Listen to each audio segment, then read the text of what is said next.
Yay.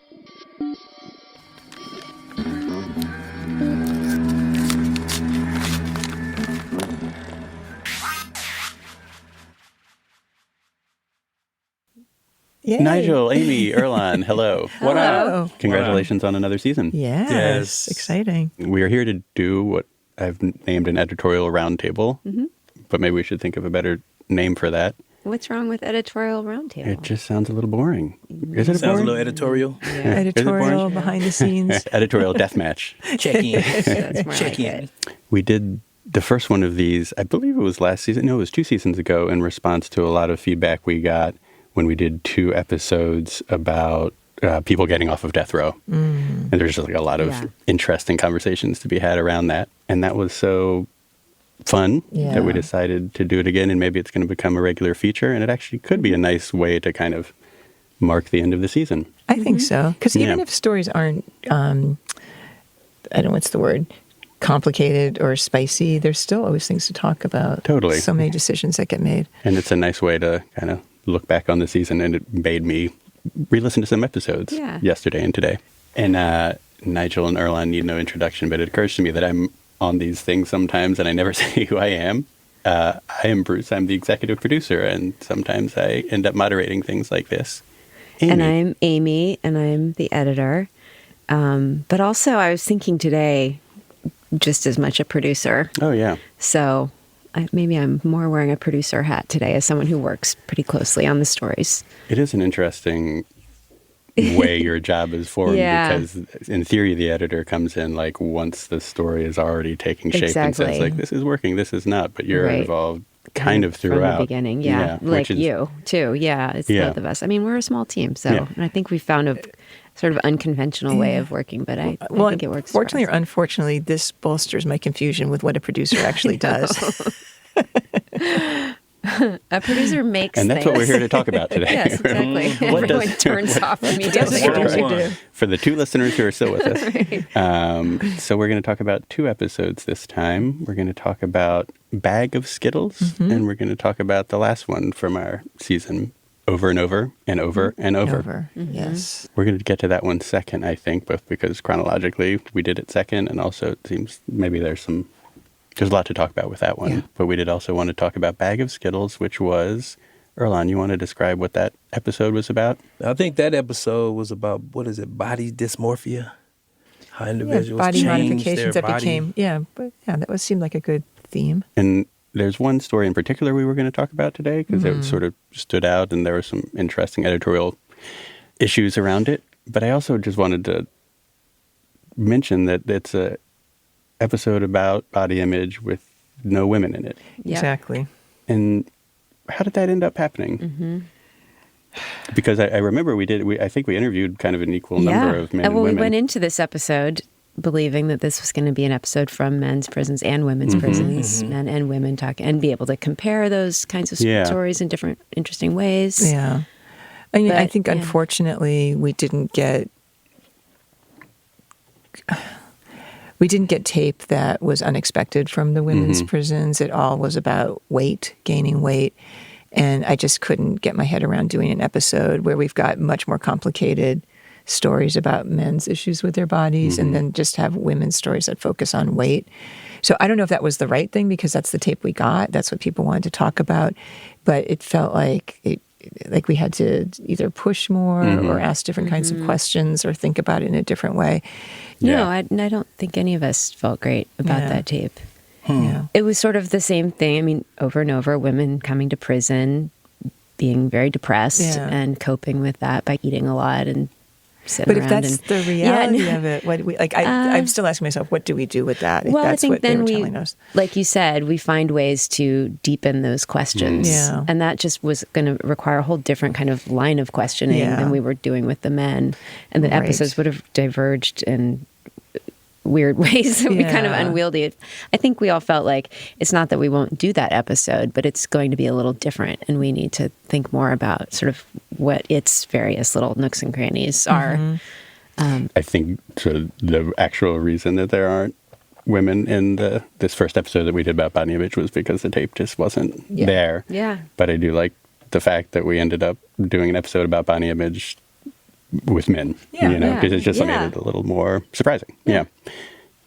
One of the more surprising stories in there was the one I think we're going to talk about. Yeah, where the title came from, right? Yeah. Bag of Skittles. Mm-hmm. Erlen, can you talk about it? Because I know you had a hard time even listening to it. Well, the bag of Skittles, so it came from Glenn. Glenn was an individual who, how can I even say it, manipulated, inserted a gang of pebbles inside of his piece. Yeah. And but all kinds of things. His penis. But all kinds of things. He put in there like rosary beads, dice, top of a chess pieces, rosary plastic. beads, Amy said. Was it? Did he say? Oh no, I think they stabbed it with a toothbrush, a sharpened toothbrush. Yeah. He put a gang of stuff in there. I think 12 different objects. 12 objects and something from every prison that he'd been in. It was quite an editing job because the interview was so graphic. I mean, if people thought that was graphic, the interview was much more intense.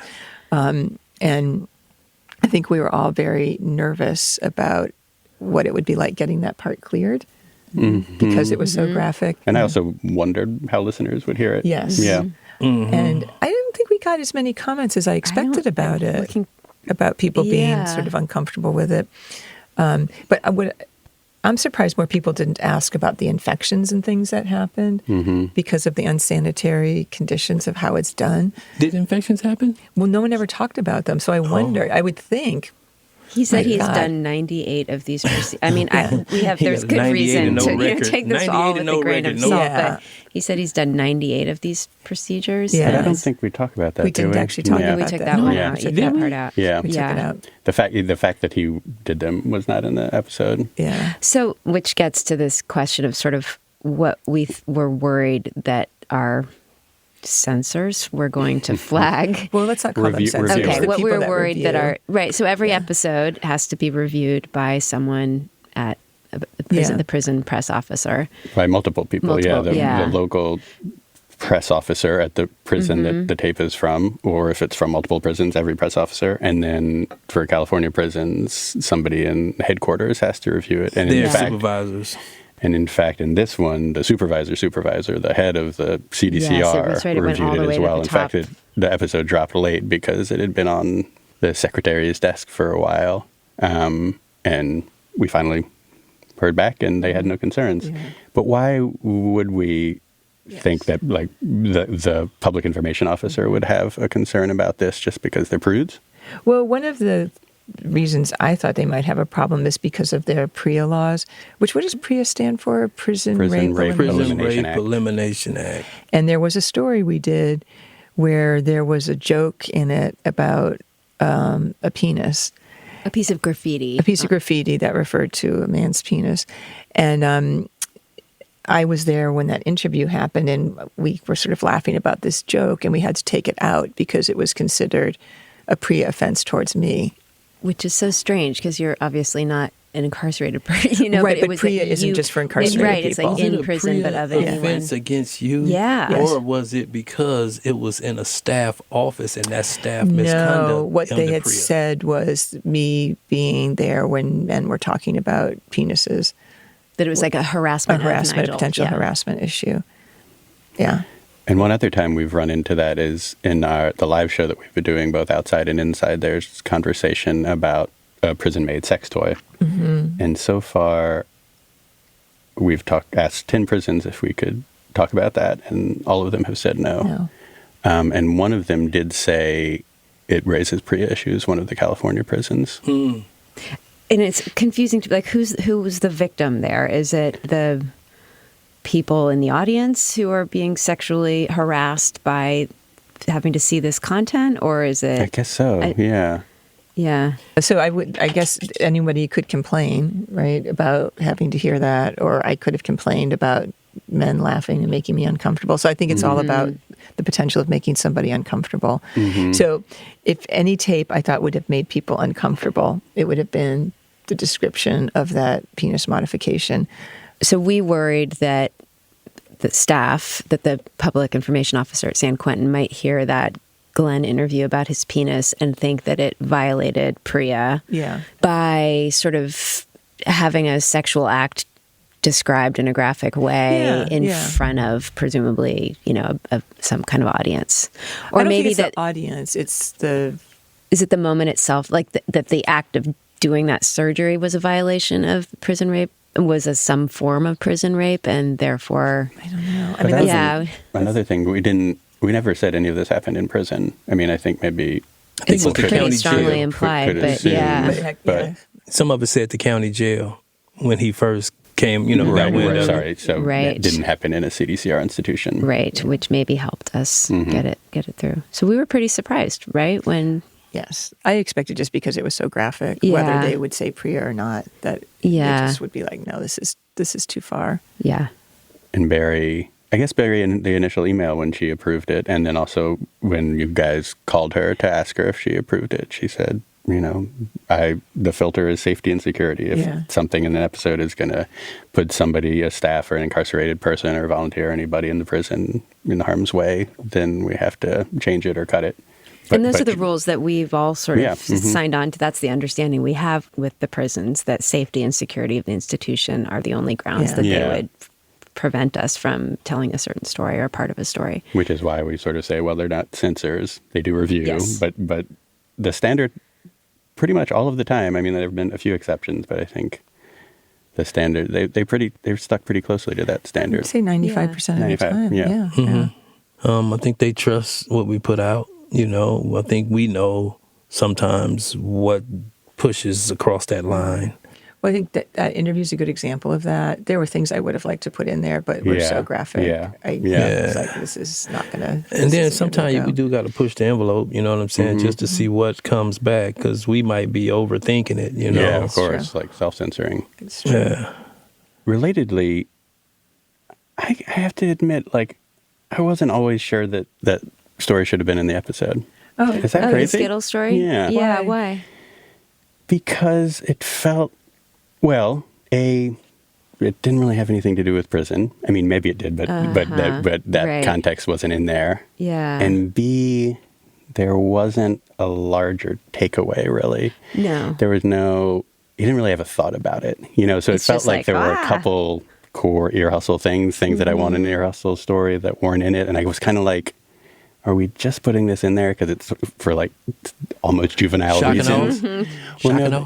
Well, I think at first I was like, does it feel too sort of like we're tittering at this this thing? But then in the end, I think the shock and awe thing there might be some value to that. This is just a really shocking thing that you probably haven't heard before. Yeah. And there's some value in it for that. And then there's one other thing that I thought was sort of redeeming it. But I was in fact, I think some of my resistance to naming the episode Bag of Skittles was because I just, because it just felt like we're snickering just a little bit more about this thing. But you didn't think it was connected to body dysmorphia? A little bit. Yeah. I mean, I guess maybe if he had come back to that, but actually I said there's a second reason that it felt like it was sort of redeeming, which is that it was somebody actually talking very frankly about something that nobody ever talks about. Yeah. I think I wished maybe at the end there was another beat about that. But just the fact that that's what led into it, and he talked about it in a frank way that is rarely talked about, and I think that, to me, it seems to me that there's more frankness inside prison about a lot of things. Yeah, and is this seems like an example As somebody of that. Who went to a boys' school for most of his life, it is surprising that when you put a bunch of... But there's such frank talk about race and about... Maybe I'm am I being naive? When you talk about here, there's more in prison. I know. It really makes me bristle. You're right. I do, to what Amy was saying, what I really liked about that story was how frank that guy was about things that most people, you don't hear that many men be so open about. And it was so detailed. Again, we had to cut some stuff out, but he did not spare the details on how he felt about his own anatomy. He could articulate what had actually happened. Yes. Very well. Too well. Yeah. Did I articulate the thing about the shock and awe well enough? I just think, sometimes was it just there for titillation? Well, Is that sort of what but then I think for me, there was a positive value in this sort of like, holy shit. Like, I think there's actually sometimes the story is good because of that. It almost like the myths and monikers. It's like a myth. War stories. Yeah, a war story. Yeah. Because literally, I think when I was in the county jail, I had heard the Asian population, actually it was the Hispanic population that was doing it. Oh, really? The same thing. You know what I'm saying? But I don't think they was at that extreme with 12. I think maybe one was, you know what I'm saying? I think when you hear something and then you go tell someone about it later, like, oh my God, I was talking to this guy today and he told me about this thing that they do. Like, that in itself is grounds for putting it. And often sometimes it's great if it also has some sort of big takeaway message. But just interestingness and novelty, sometimes I think it's enough of a reason to be in a story. And he was a good storyteller. Yeah. He was a good storyteller. And one other thing we wanted to touch on relative to this episode was just the fact that we do, for most episodes, we try and listen to them with the folks who are in them. And we've talked mostly about the Skittles story, but the main story in there was a guy, Peter, who had, I think, 100-something tattoos. Oh my God, at least 500 or more. Yeah. What was it like taking this episode back in and listening to it with him? It was... I always loved doing it. I think it was hard for him to hear it. I can't quite pinpoint why, but I watched him very carefully. I was sitting near him. And at one point he was crying, but just very quietly, tears just coming down his face. And I don't remember exactly what point he was crying at, but I think he had some sorrow for himself around listening to it. I don't know how much he actually liked the story. I was never quite sure. The story of him. He was a little inscrutable. Yeah. I mean, he sat there just totally still. I mean, the whole episode just utterly focused on what he was hearing. And I saw him wipe away a tear, but it was by no means like a big cry. It was like a big boo-hoo. But something, like a lot was happening inside him, and he was hard to read. Yeah. One thing that struck out when I was listening to this morning was that his line at the end, he said, I think anybody who experiences being locked up at an early age, all they want is for someone to really love them and find some kind of peace. And I think that there's something on this face of it, like a little corny about that. Obviously, I'm jaded at least, but like it's a kind of a corny line. But in the episode, I find it really moving, and I really noticed that line landing hard, not just with Peter, the tattooed guy, but also the rest of our inside team. I have people really kind of like, even though it seems like kind of an obvious point to make that everyone needs to be loved, and especially people who are in prison, haven't had a lot of love. So that's, I don't know. That was almost sort of one of the most poignant moments for me, and I noticed that having. I expected him to want to talk about it more, and that there would usually, when we listen inside, there's a bigger conversation. He didn't want to talk about the episode; he wanted to talk about other things after, and that made it a little bit challenging. Yeah. I think sometimes when you live your life, you just live it. You're not really paying attention. But when he was in a position to hear his story edited down, you know what I'm saying? And just to really get a bar of what he was saying, I think that's what was catching him. You know what I'm saying? I think we just captured what he said in a way where it was almost like he was hearing it for the first time about himself. Yeah, I don't think he's had that experience of seeing himself reflected back, his story told. And that seemed to be really powerful for him. Yeah, I mean, most people don't have that opportunity, really. Yeah. No, you just go to on have with your somebody life, to tell your story to somebody and have them hear it through somebody else's interpretation. Not unless you're sitting in the board at prison terms. Yeah. Right. So I don't know. I mean, I don't know. How did both of you walk away feeling after we sat down and listened with him? I think me personally, I just felt that he heard his life or his take on life from a different perspective. He what, 50-something with only 3 relationships in his life, First one starting at like, what, 22 or some shit like that? Yeah. So I think it was just like really maybe grounding, maybe profound to him just to hear that, So. It was definitely. Yeah. It was. I felt a little frustrated, I think, after that, now that I think about it, because I just wanted to know so much. His life has been so defined by prison and jail. I mean, we've said this, but he went in at 13. He spent a total, he said, of 5. He's in his late 50s or mid 50s. He spent a total of about 5 years of his adult life out in society. He also said, and he didn't really want to go into this, I've never been to a concert. I've never been to the beach. Like, he started listing all the things he's never done.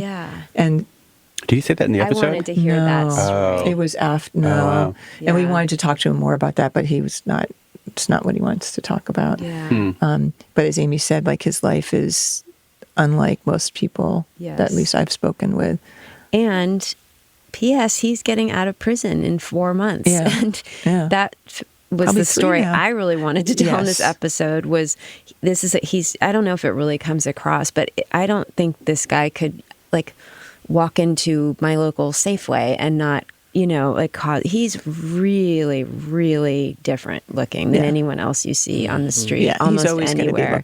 He's always going to be looked at. And he's getting out of prison and hopes to, not hang out with his old gang and to start a new life and get a job. And you really have to wonder how that's going to go for him and what he's anticipating. And is he realistic about the challenges and all that stuff? But we couldn't tell that story. It just that he wouldn't. It just, the tape wasn't there, and I was frustrated by that. So those are the questions I want answered. And didn't he, when you listen to it, didn't he still say that he didn't want to get any of the tattoos removed? Not that, I mean, that's very imperfect, like particularly on the face, probably. But he did say that. But then at one point he did say that he wished he'd never gotten them. So that was interesting to me, that he doesn't want to get them taken off, but he wished he never got them. Well, I think he's trying to have some pride in who he is, and he knows that who he is a lot defined by having all these tattoos. So to say he wants to get rid of them would be to kind of like renounce everything, the decisions he'd made over the course of his life. And no one really wants to do that. So I think there's a real push-pull in him with trying to own it, but also understanding that it's hugely limiting. But I would say, well, he was as vulnerable as Glenn was talking about his modification, and I always appreciate that. But the question is, was he a victim? He was a victim of that. That's right. Oh, that's right. He only wanted it on his neck. He didn't want nothing on his face. I know we didn't really explore that, but a lot of listeners picked up on that. Like, it was abuse. He was a 13-year-old kid. But being abused by, I think, a 15-year-old kid. Was it a 15-year-old? Something like that. I mean, they're in a youth facility, and I think it was really a bunch of teenagers. I don't remember the age. I don't know. Yeah, but it is kind of abuse, right? Yeah. But he really appreciated being talked to. He really appreciated being brought in for the interview. I've never actually met him. Well, you know what's kind of unfortunate, now that we're in this new learning center and we don't get to walk through the yard anymore, there's a good chance you'll never meet him unless you go to the yard. That's how that story came about, was you walked across the yard. And we should explain that the new learning center, which is it's brand new 3-building structure that they just opened in San Quentin, and it's where Ear Hustle and all the other media are. To walk there, you don't have to walk across the yard. You basically just walk in the gate and walk straight in, and there's very little interaction with the yard, which is where, like, a lot of Ear Hustle happens, right? Exactly. Including the story. Okay, we're going to take a quick break, and then we're going to come back and talk about the last episode of the season over and over and over and over. And over and over and over and over and over and over and over and over and over and over and over and over and over.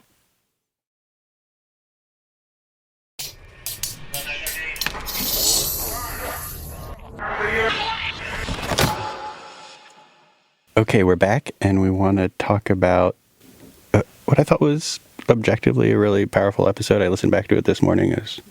I had a lot of things I would have fixed, but I also thought it was really good and a powerful story, and a story like that not everybody can tell or would have reason to tell. And maybe we should start quickly there, if it's interesting, just sort of like how this story came to us. And we'd heard about it a long time ago and weren't immediately going to do a story about it. I think I first heard about it because I just went and talked to Sadiq one day, and he was very out of sorts, and he wanted to tell me why it was. And I think it was within a few days of the film festival, and realizing this guy was there, which we talk about that in the story. And at the time, it also just felt so raw and alive. And I think in the back of my head, I was like, "This would be a great story." I don't think I said that, but it also it was so raw. I felt like we will give it time, and if he comes to us and thinks it's appropriate for a story, or he wants to talk about it, then we should talk about it. And then meanwhile, the OPEC. I don't know, no one will know what OPEC is. It's part of CDCR that oversees public information and communications. It's part of the California employees. Department of Corrections and Rehabilitation. Anyway, had reached out to us saying, hey, we'd love for you guys, Ear Hustle, to do a story about this program we're doing, this peer counseling program where incarcerated people are trained to be peer counselors for other incarcerated people. And we said, sure, that sounds great. And we did a bunch of travel. We went to one prison I hadn't been before, North Kern, and then also to CCWF, the women's prison, of course, which we have been to, and met with peer counselors and got a bunch of tape. And Earlonne said, hey, why are we focusing on this when there's this real life situation happening at San Quentin with Sadiq and Demarion and Sammy as a peer counselor that is like a real, much more kind of compelling and dramatic, and it's right underneath our noses, basically. Yeah, I mean, when we was doing it at the other prisons, the peer support was more of, hey, so how you feeling today? We can get you this form. Hey, let's write out some goals. Let's do this. Let's do that. And okay, that could be peer support. And then Sadiq was trying to talk to us like, hey, man, what you think about this?